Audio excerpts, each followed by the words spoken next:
मित्रों नमस्कार।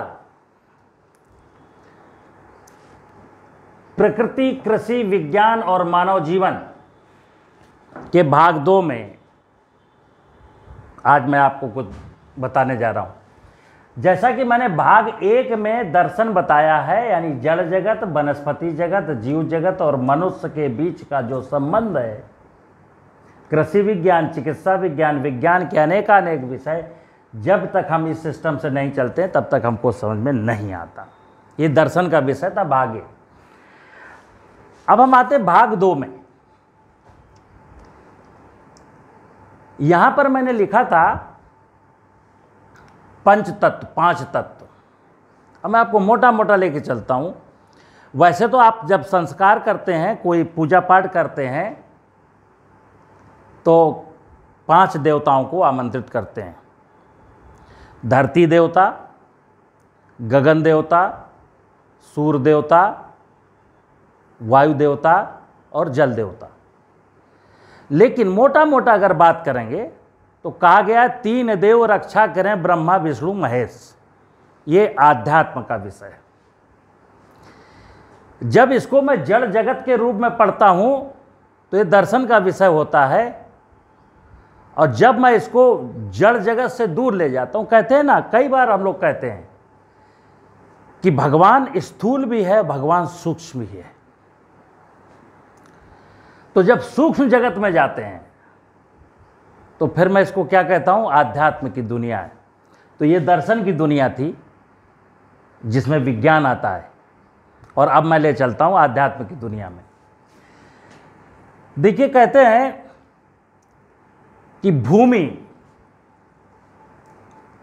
वायु और जल,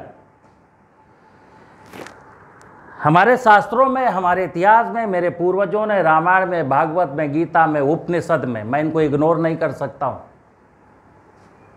कई बार बहुत सारे विषय ऐसे हैं जो हो सकता है बेशक मुझे समझ में ना आए। मुझे समझ में नहीं आ रहा इसलिए विषय है नहीं, ऐसा नहीं हो सकता। मेरी समझ कमजोर हो सकती है, क्योंकि इंसान को तो बहुत सारे विषय समझ में नहीं आते।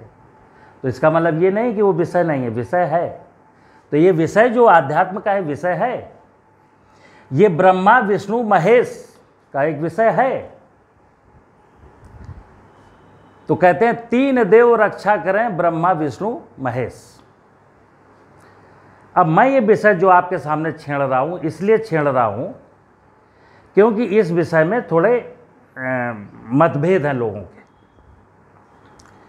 क्योंकि शिव, जब बात आती ना शिव की, तो शिव के बारे में 2 विचार या 2 फिगर्स लोगों के दिमाग में है कि शिव माने वो शिवलिंग जो मंदिर में रखा है, या शिव माने वो जो कैलेंडर में जो एक आदमी है, जो एक हाथ में डमरू है, एक हाथ में त्रिशूल है और गले में नाग की माला है और यहां पर चंद्रमा लगा हुआ है।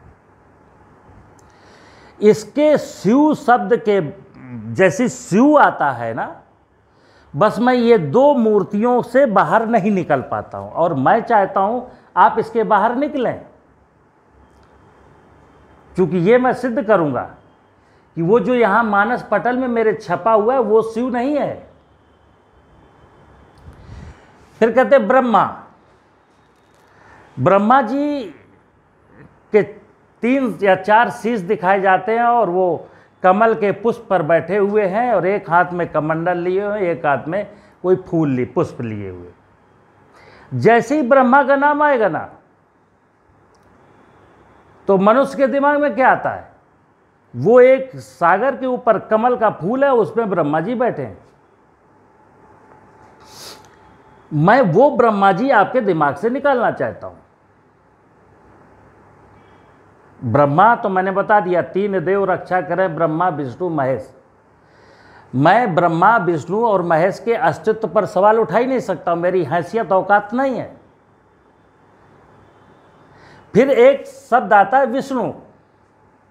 विष्णु जैसे ही शब्द आता है तो आपके दिमाग में एक फिगर छपी हुई है कि एक समुद्र है, समुद्र के ऊपर एक बड़ा सा नाग है, नाग ने अपने ऐसे से एक नाव टाइप की बना रखी है, और विष्णु भगवान उसी में सोए हुए हैं और ऊपर से उसने ऐसे फन करके छाया कर रखी है। अब सारा संसार, मतलब जो इस मान्यता के लोग हैं, वो ऐसे चित्रों की, कैलेंडरों की पूजा में, भक्ति में, तपस्या में, उपासना में लीन है। उसके बावजूद कहा गया 3 देव रक्षा करें, ब्रह्मा विष्णु महेश। मनुष्य के जीवन की खुशियां, मनुष्य के जीवन में जो सुख है, मनुष्य के जीवन के दुखों का निवारण करने वाला जो है, वो यही भगवान है, यही परमात्मा है, यही 3 देवता हैं। लेकिन उसके बावजूद बहुत सारे लोग इनकी पूजा, आराधना, उपासना, साधना करते हैं, लीन है, मग्न है। उसके बावजूद जीवन में दुख क्यों है, जीवन में अंधकार क्यों है? आध्यात्म का विषय भी, आध्यात्म का विज्ञान भी, क्रमबद्ध ज्ञान को विज्ञान कहते हैं। यहाँ पदार्थ का ज्ञान था, यहाँ सुख जगत की माया का ज्ञान है सब विज्ञान। इसके क्रमबद्ध जब तरीके के सिस्टम से नहीं चलेंगे तो फिर मैं वो विषय मतलब बदल जाएगा। तो देखिएगा कि धरती को शिव कहते हैं, और जो प्राणवायु है, कहते हैं ना ब्रह्मा जी का वास कहाँ है, तो आपने सुना होगा। ब्रह्मा जी कहते थे कि पीपल के पेड़ में, बरगद के पेड़ में रहते हैं, क्योंकि पीपल और बरगद 2 ऐसे वृक्ष हैं कि जो ऑक्सीजन, सबसे ज़्यादा ऑक्सीजन जो है रिलीज करते हैं, और बहुत अच्छी छाया होती है, और विशाल वृक्ष, इनकी बड़े भी बहुत ज़्यादा होते हैं। इसलिए कहा गया है कि बरगद और पीपल में ब्रह्मा जी का वास है। एक्चुअल ब्रह्मा माने प्राणवायु है, वो प्राणवायु हर पेड़ से निकलती है, सारी की सारी वनस्पतियाँ ये प्राणवायु देते हैं। तो ब्रह्मा का मतलब है वृक्ष, विष्णु का मतलब है जलाशय, और शिव का मतलब है भूमि। अब अगर मैं शिव की, ब्रह्मा की, विष्णु की साक्षात पूजा का सिस्टम बनाता तो क्या करता? जैसा कि मैंने यहां बताया, विषय दोनों भाग 1 और भाग 2 मिलते जुलते हैं। ये विज्ञान का है और ये आध्यात्म का विषय, कहते हैं ना धर्म का विषय, ये धर्म का विषय। और धर्म का विषय क्या है? मनुष्य का धर्म है, जैसे मैंने यहां बताया था, मनुष्य इस धरती पर एक किराएदार के रूप में है। तो किसी मकान में मैं रहता हूँ और सब वहाँ एक खिड़की बनाई गई है जिससे हवा आएगी, और वह मैं उस खिड़की को बंद कर देता हूँ, परमानेंट बंद कर देता हूँ, तो हवा नहीं आएगी। एक टंकी पर, छत पर एक टंकी लगाई गई है, उसमें एक पानी की सप्लाई है, मैं नीचे से पानी की सप्लाई काट देता हूँ। और एक बल्ब और लगाया गया है जिससे रात को उजाला होगा, तो वो बल्ब की लाइन भी मैं काट देता हूँ। और फिर मैं मकान मालिक से चिल्लाता हूँ, देखो तुम्हारे यहाँ लाइट नहीं है, देखो तुम्हारे यहाँ जो है हवा नहीं आती है, देखो इस टंकी का पानी ख़त्म हो गया है। सेम टू सेम यहाँ भी यही हो रहा है।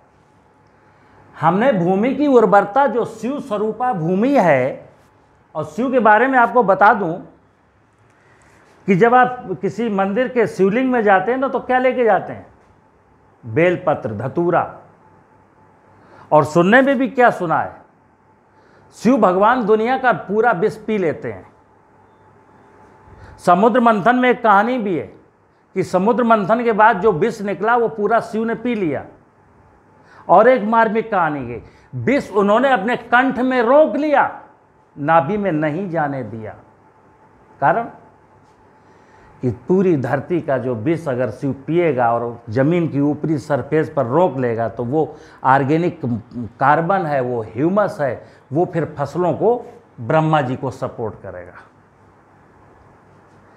धरती का जो विष है, जिसको हम ह्यूमस कहते हैं, वो ब्रह्मा जी यानी पेड़ों को सपोर्ट करता है। ब्रह्मा जी विशाल रूप धारण करते हैं। और विष्णु भगवान की नाभि में यानी धरती के नीचे जो भूमि का जल स्तर है, अगर वो विष शिव जी नाभि तक ले जाते तो जो ड्रिंकिंग वाटर है आपका, वो आपको पीना पड़ता है। तो कहते हैं 3 देव रक्षा करें, ब्रह्मा विष्णु महेश, और एक चीज कही गई है, देवों के देव महादेव। इस विषय को मैं कहता हूं आध्यात्म।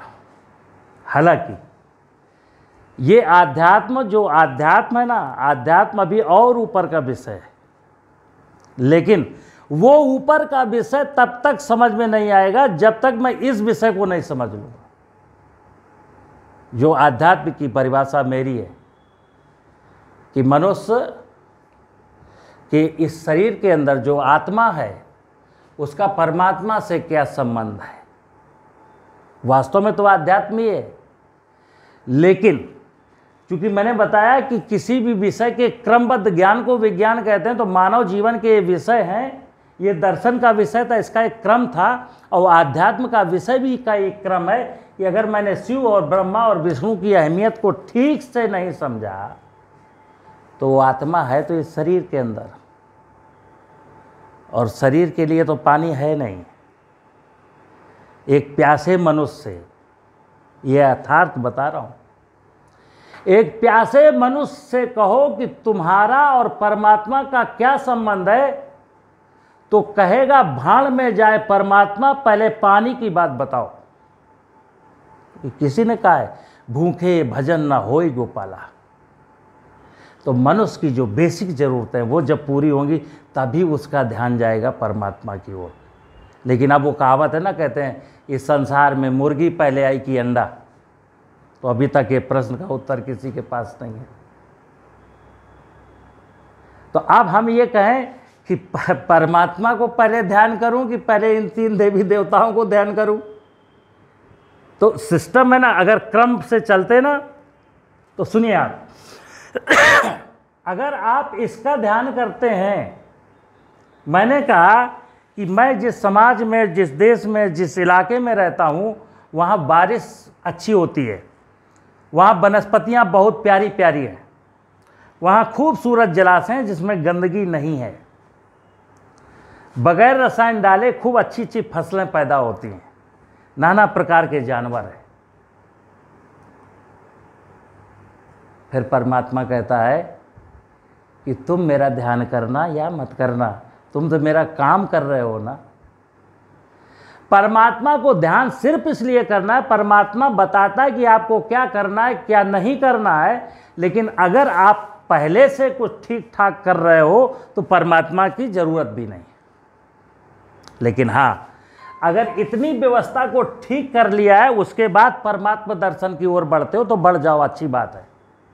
लेकिन अगर इस चीज को मिस कर चुके हो,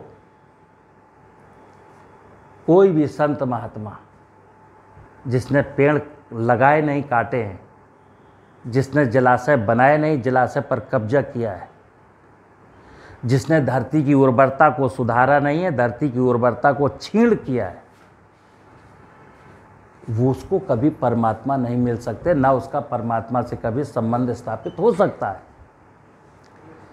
तो मित्रों, ये जो विषय है आध्यात्म का, विषय यही है, प्रकृति, कृषि, विज्ञान और मानव जीवन।